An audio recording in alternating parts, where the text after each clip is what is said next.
ನಗು ನಗು ಇದು ಒಂದು ಬೀಗ. ಯಾವುದಕ್ಕೆ? ಸಂತೋಷಕ್ಕೆ. ಸಣ್ಣ ಸಣ್ಣ ವಿಷಯದಿಂದ ಸಿಗುವ ಆಂತರಿಕ ಭಾವನೆ ತೃಪ್ತಿಯೇ ಸಂತೋಷ. ಕೃತಕವಾಗಿ ನಕ್ಕರೂ ಒಳ್ಳೆಯದೇ, ಯಾಕೆಂದರೆ ವೈಜ್ಞಾನಿಕವಾಗಿ ಕೆಮಿಕಲ್ ರಿಲೀಸ್ ಮಾಡುತ್ತೆ. ಎಲ್ಲರ ಹೃದಯವನ್ನು ಗೆಲ್ಲುವ ಒಂದು ಸಾಧನ ಈ ನಗು.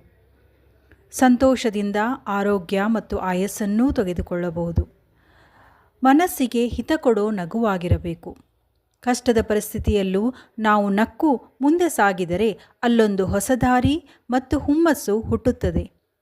ಮಾಡೋ ಕೆಲಸವನ್ನೇ ಖುಷಿಯಿಂದ ಮಾಡಿದರೆ ಆ ತೃಪ್ತಿಯೇ ಬೇರೆ. ಈ ಸಂತೋಷ ನಮ್ಮೊಳಗೆ ಅಡಗಿದೆ, ಅದನ್ನು ಕೊಳ್ಳಲಿಕ್ಕಾಗದು. ಆದರೆ ಸಂತೋಷದಿಂದ ಇದ್ದರೆ ಹೆಲ್ತ್ ಮತ್ತು ವೆಲ್ತನ್ನು ಕೊಂಡುಕೊಳ್ಳಬಹುದು. ಒಬ್ಬೊಬ್ಬರಿಗೆ ಒಂದೊಂದರಲ್ಲಿ ಸಂತೋಷ ಸಿಗುತ್ತದೆ. ಧ್ಯಾನದಲ್ಲಿ, ಭಜನೆಯಲ್ಲಿ, ಅಡಿಗೆಯಲ್ಲಿ, ಆಟದಲ್ಲಿ, ಹಾಡುವುದರಲ್ಲಿ. ನಿಮಗೆ ಸಿಗುವ ಸಂತೋಷ ಯಾವುದರಲ್ಲಿ? ಏನೇ ಇದ್ದರೂ ನಗು ನಗುತ್ತಾ ನಲಿ ನಲಿ, ಏನೇ